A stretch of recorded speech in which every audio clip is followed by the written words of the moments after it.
Good morning students. आज हम class 7th में अमृतम पाठ्य पुस्तक के पाठ 12 का अध्ययन करेंगे। आज के हमारे पाठ का नाम है परहेलिकः। परहेलिकः अर्थात पहेलियाँ। किसी बात को घुमा फिरा कर पूछना पहेली कहलाता है। इस पाठ में भी आपसे श्लोकों के माध्यम से कुछ पहेलियाँ पूछी गई हैं जिनके उत्तर आपको देने हैं।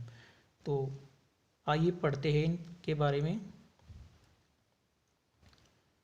तो सबसे पहले आपसे पूछा गया है कि त्रिनेत्रोऽपि शिवो नास्मि घटो नास्मि जलान्वितः कुर्तशमश्रुयुतो नित्यं नरो नास्मि ब्रवीतु माम।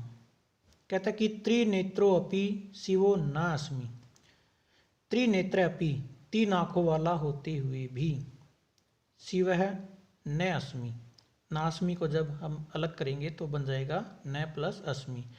न प्लस अस्मि अर्थात मैं नहीं हूँ। क्या? शिव है। शिव मतलब भगवान शंकर। कहता कि तीन आँखों वाला होते हुए भी मैं शिव नहीं हूँ। घटो नास्मि जलान्वित है, जलान्वित अर्थात पानी से भरा होते हुए भी, घटो नास्मि घड़ा नहीं हूँ, अर्थात पानी से भरा हुआ हूँ लेकिन घड़ा नहीं हूँ।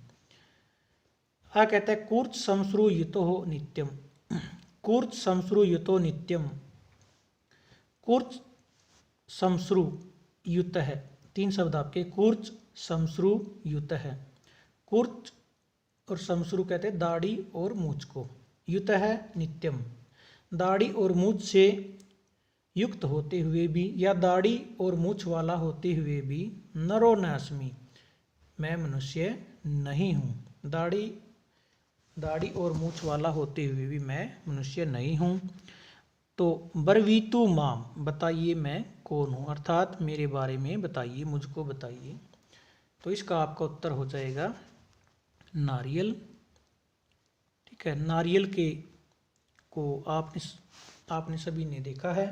तो नारियल पर शिव के त्रिनेत्र के समान तीन ऊपर आंखें बनी होती हैं उसके नारियल के ऊपर। ठीक है, इस प्रकार से। और उसके अंदर आपको पता ही है पानी भरा रहता है और उसके ऊपर जो घास लिपटा रहता है वो दाढ़ी और मूछ के समान होता है। ठीक है, तो इस प्रकार आपका पहली पहेली का उत्तर हो जाएगा नारियल। आपकी अगली पहेली है, कहता कि यानस्यांगम हरेः शस्त्रम चिह्नं भारत भूपतेः चलंतम वर्तुलाकारम यो जानाति स पंडितः। कहता कि यानस्य अंगम, यान किसको कहते हैं? गाड़ी को। यानस्य गाड़ी का, अंगम अंग है, गाड़ी का एक अंग है। वह कौन? वह गाड़ी का एक अंग है, अर्थात गाड़ी का एक भाग है, पार्ट है। और हरेः शस्त्रम, हरेः किसको कहते हैं? भगवान विष्णु को। शस्त्रम शस्त्र है, भगवान विष्णु का वह शस्त्र है। और क्या है? चिह्नम चिन्ह है, निशान है, किसका? भारत भूपते, भारत सरकार का निशान है, चिन्ह है। कहते चलंतम वर्तुलाकारम, चलंतम चलता है, कैसे? वर्तुलाकारम गोल, वह गोलाई में चलता है। यो जानाति जो जानता है, स पंडित है वही पंडित है, अर्थात वही विद्वान है। ठीक है, कहते कि वह गाड़ी का एक अंग है, विष्णु का शस्त्र है, भारत सरकार का चिन्ह है, गोलाई में चलता है, जो उसको जानता है वह विद्वान है। ठीक है, तो इसका आपका उत्तर हो जाएगा चक्र, पहिया। ठीक है, तो पहिया आपको पता है गाड़ी का अंग होता है, एक पार्ट होता है। भगवान विष्णु का वह शस्त्र है, भगवान विष्णु भी चक्र को धारण करते हैं। ठीक है, और भारत सरकार का भी चिन्ह होता है, अशोक चक्र, आपको पता होगा। अशोक चक्र भारत सरकार के चिन्ह के अंतर्गत आता है। और चक्र का आपको, पहिए का आपको पता है, वो वर्तुलाकार चलता है, यानी गोलाई में चलता है। ठीक है, तो इस प्रकार आपका दूसरी पहेली का उत्तर हो जाएगा चक्र यानी पहिया। ठीक है, उसके बाद आपकी तीसरी पहेली है, कहता कि स्वच्छाच वदनम लोकः द्रष्टुमिच्छन्ति मे यदा तत्रात्मानं ही पश्यन्ति खिन्नं भद्रम यथा यथम। कहता है कि स्वच्छ, साफ और आच्छ सुथरा वदनम मुख को, साफ सुथरे मुख को लोग कहा लोग जब अपने साफ सुथरे मुख को द्रष्टुम इच्छन्ति देखना चाहते हैं, मैं यदा मैं मेरे यदा जब, तो कहता कि यदा लोग कहा जब लोग मैं मेरे स्वच्छ आच्छ वदनम साफ सुथरे मुख को द्रष्टुमिच्छन्ति देखना चाहते हैं। कहता कि जब लोग मेरे साफ सुथरे मुख को देखना चाहते हैं तो तत्र तब आत्मानम अपने आप को ही पश्यन्ति देखते हैं, खिन्नम भद्रम खिन्नम दुखी या भद्रम खुश या प्रसन्न, दुखी या प्रसन्न, यथा यथम वैसा ही, ठीक है, यथा यथम कहता ही वैसा ही। तो कहता कि वे तत्र उसमें वे खिन्नम भद्रम दुखी या प्रसन्न, यथा यथम जैसा भी हो, आत्मानम ही पश्यन्ति अपने आप को ही देखते हैं। ठीक है, क्या कहता है कि जब लोग मेरे साफ सुथरे मुख को देखना चाहते हैं तब उसमें वे तत्र उसमें दुखी या प्रसन्न जैसा भी हो अपने आप को ही देखते हैं। ठीक है, तो इसका आपका उत्तर क्या हो जाएगा? दर्पण, मिरर जो आपका होता है। तो इसके बारे में कहता है कि जब भी लोग उसे साफ सुथरा देखना चाहते हैं तो वो क्या देखते हैं? दुखी हो या प्रसन्न हो, जैसा भी हो वो अपने आप को उसमें देखते हैं। अगर वो दुखी होंगे तो वो उसमें अपने आप को दुखी देखेंगे, अगर वो प्रसन्न होंगे खुश होंगे तो वो अपने आप को उसमें खुश देखेंगे।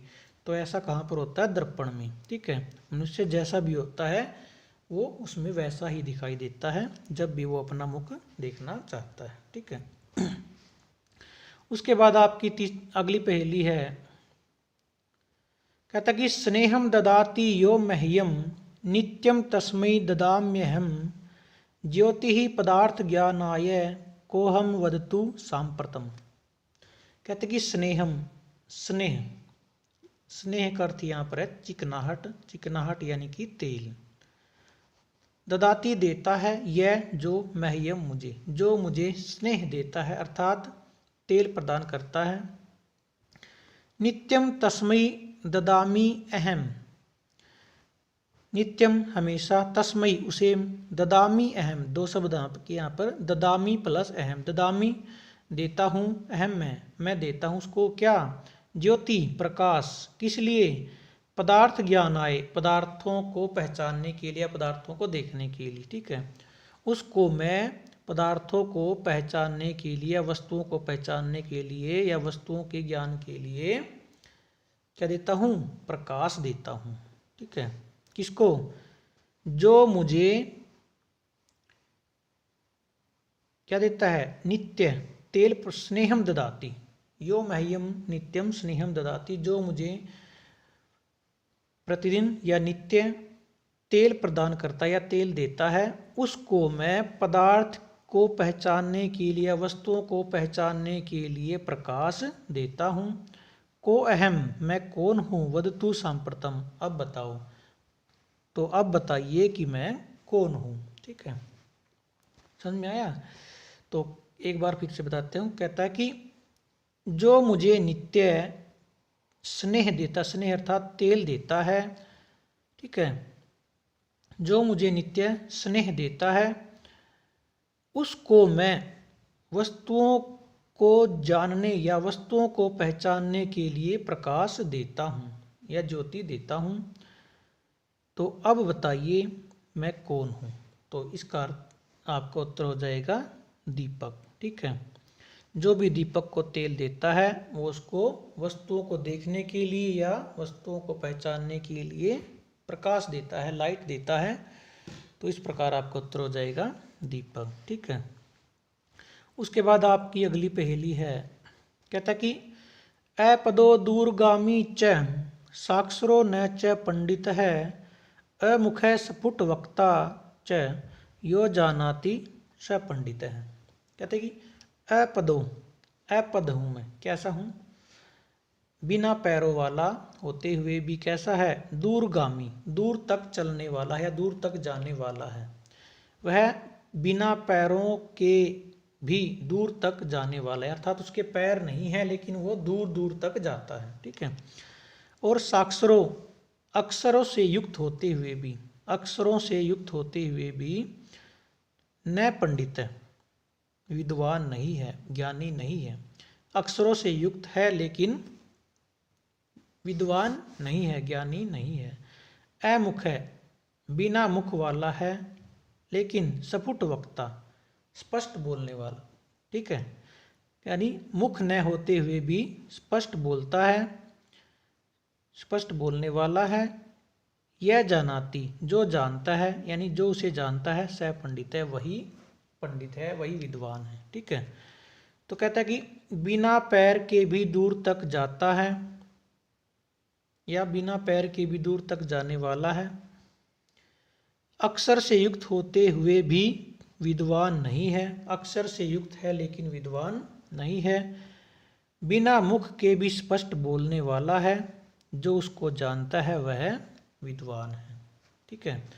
तो इसका आपका उत्तर हो जाएगा जो आपका पत्र होता है। ठीक है। जो आपका लेटर आता है डाकघर में, वो कहता है उसके पैर नहीं होते लेकिन वो दूर दूर तक चला जाता है, उसमें लिखा होता है। ठीक है। यानी कि उसमें अक्षर लिखे होते हैं लेकिन फिर भी वो क्या होता है, ज्ञानी नहीं होता, विद्वान नहीं होता। अमुख है, उसका कोई मुख नहीं होता लेकिन फिर भी वो सारी बातें स्पष्ट बता देता है। तो इस प्रकार आपका सही उत्तर क्या हो जाएगा, पत्र हो जाएगा। ठीक है। उसके बाद आपकी अगली पहेली है लास्ट, कहते कि वने वस्ती को वीरो, वने वस्ती को वीरो यो अस्थि मांस विवर्जित है असीवत कुरुते कार्यम कार्यम कृत्वा वनम गत है। कहता कि वने, वन में, वस्ती रहता है, को वीरो, कौन ऐसा वीर है, वन में कौन ऐसा वीर है, वन में रहने वाला कौन ऐसा वीर है, यह जो अस्थि, अस्थि कहता है हड्डी, हड्डियों और मांस, मांस से विवर्जित है, रहित होते हुए, जो हड्डियों और मांस से रहित है लेकिन असीवत, असी क्या होता है तलवार। ठीक है। वत क्या होता है के समान, जो तलवार के समान क्या करता है, कार्यम कुरुते, काम करता है। तलवार क्या काम करती है, काटने का। तो इस प्रकार वह तलवार के समान, अर्थात तलवार के समान काटता है, अर्थात तलवार के समान काटने का काम करता है। और कार्यम कृत्वा, काम करके यानी काट करके, वनम गत है, पुनः दोबारा वन में चला जाता है। ठीक है। तो कहता है कि वन में रहने वाला कौन ऐसा वीर है जो हड्डियों और मांस से रहित होते हुए भी तलवार के समान काम करता है या तलवार के समान काटने का काम करता है, और काट कर या काम अपना काम करके फिर वन में चला जाता है। ठीक है। यानी कि अपनी जगह पर चला जाता है, जो भी उसका स्थान है वहीं पर चला जाता है। तो इसका आपका अर्थ उत्तर होता है जो कुम्हार का धागा होता है, जो है क्या करता है, चाक से बर्तन को अलग करने के लिए रखता है धागा। एक कुम्हार जो बर्तन बनाते हैं, तो उस धागे से वो क्या करता है, चाक से जो जब उसका बर्तन तैयार हो जाता है तो उसको काट करके अलग करता है। तो उस धागे में क्या होता है, कोई हड्डी या मांस नहीं होता, फिर भी वह तलवार के समान उस बर्तन को नीचे से काट देता है और काट करके अलग कर देता है, और अपना काम करके वो काट करके फिर वहीं पर रख दे जाता है, अर्थात जहाँ भी उसका स्थान है उसको वो पानी में डुबो कर रखता है। तो उस पानी को क्या बोला गया है, वन बोला गया है यहाँ पर। तो वह अपना काम करके फिर दोबारा अपने उसी पानी में चले, अर्थात वन में चला जाता है। ठीक है, तो यहाँ पर इसका आपका उत्तर जाएगा कुम्हार का धागा। ठीक है, तो यहाँ पर आपका जो है हिंदी अनुवाद है जो इन पहेलियों का, वो हमने अध्ययन कर लिया है, साथ में इनके उत्तरों को भी हमने जान लिया है। ठीक है, तो इन सभी के श्लोकों की व्याख्या और इनके साथ साथ आपने उत्तर को अपनी नोटबुक में लिखना है। अभ्यास के प्रश्नों को हम नेक्स्ट वीडियो में हल करेंगे। आज के लिए सिर्फ इतना ही। धन्यवाद।